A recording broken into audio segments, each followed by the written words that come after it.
দাবাং অধীর রঞ্জন চৌধুরী শনিবারের বারবেলায় তিনি প্রচারে তো বেরোলেন, তবে শুরুতেই তাল কেটে গেল, কারণ তৃণমূল কংগ্রেসের তরফ থেকে তাদেরকে বাধা দেওয়া হয়েছে এমনটাই অভিযোগ উঠে আসছে, যার ফলে ধস্তাধস্তি একেবারে অশান্তি। অধীর রঞ্জন চৌধুরী বলছেন এবার রক্ত বইবে, যার পাল্টা তোপ দেখেছে তৃণমূল কংগ্রেস।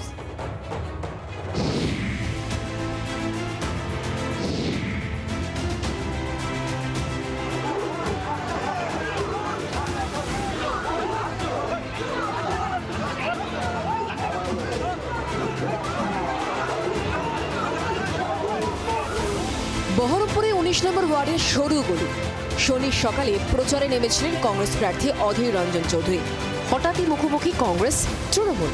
জোড়াপোল কাউন্সিলর বিশ্বদেব কর্মকারের নেতৃত্বে বিক্ষোভ। মুহূর্তে দুপক্ষের মধ্যে তুমুল ধস্তাধস্তি। অধীরকে ঘিরে কখনো জয় বাংলা, কখনো গো ব্যাক স্লোগান। পুলিশ ও কেন্দ্রীয় বাহিনীর সঙ্গেও ধস্তাধস্তি বেঁধে যায় তৃণমূল কর্মীদের।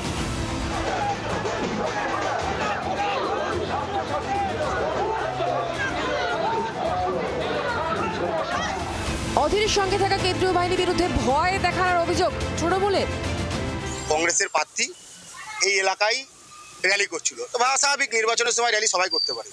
তো ওনার সাথে যে সেন্ট্রাল বাহিনী আছে, সে যেভাবে বন্দুকের বাড়ি বন্দুক নিয়ে মানুষকে ভয় দেখালো, সেটাই আমাদের কাছে একটা, উনি ভাবছেন যে ওনার হারিয়ে যাওয়া মাটি, বহরমপুরে আতঙ্কিত করা মাটি, খুনের রাজনীতি, ভয়ের রাজনীতি, আতঙ্কের রাজনীতি, আজও মনে হয় মানুষ ভয় পায়। প্রায় ৩০ বছর পর বিধানসভা ভোটের লড়াইয়ে নেমে পিছু হটতে রাজি নন অধীরও। মেজাজ হারিয়ে তৃণমূলের প্রতি অশালীন ভাষায় তীব্র আক্রমণ শানিয়েছেন হেভিওয়েট কংগ্রেস প্রার্থী। এইভাবে আপনাকে বাধা দেওয়া হচ্ছে, এইভাবে আপনাকে সরকার বাধা দিচ্ছে।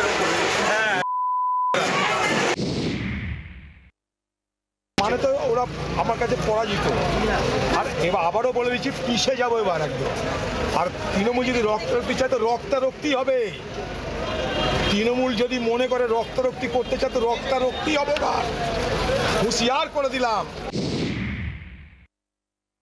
তৃণমূল কংগ্রেসকে কোথাও বাইরের থেকে লোক আনতে হয় না। প্রত্যেকটা গ্রামে গঞ্জে, প্রত্যেকটা বুথে তৃণমূল কংগ্রেসের সংগঠন রয়েছে, সেটা সাধারণ মানুষও জানে। ২৪ লোকসভা ভোটে তৃণমূলের নবাগত ইউসুফ পাঠানের কাছে হেরে যান দাবাং অধীর রঞ্জন চৌধুরী। এবার বিধানসভা ভোটে তৃণমূল প্রার্থী নারুগোপাল মুখোপাধ্যায় ও বিজেপি প্রার্থী সুব্রত মৈত্রের বিরুদ্ধে অধীরের মূল লড়াই। ৪ মে শেষ শিকার। মুর্শিদাবাদ থেকে সোমা মাইতির রিপোর্ট, জি ২৪ ঘন্টা। বাংলার আওয়াজ, বাঙালির আবেগ, জি ২৪ ঘন্টা।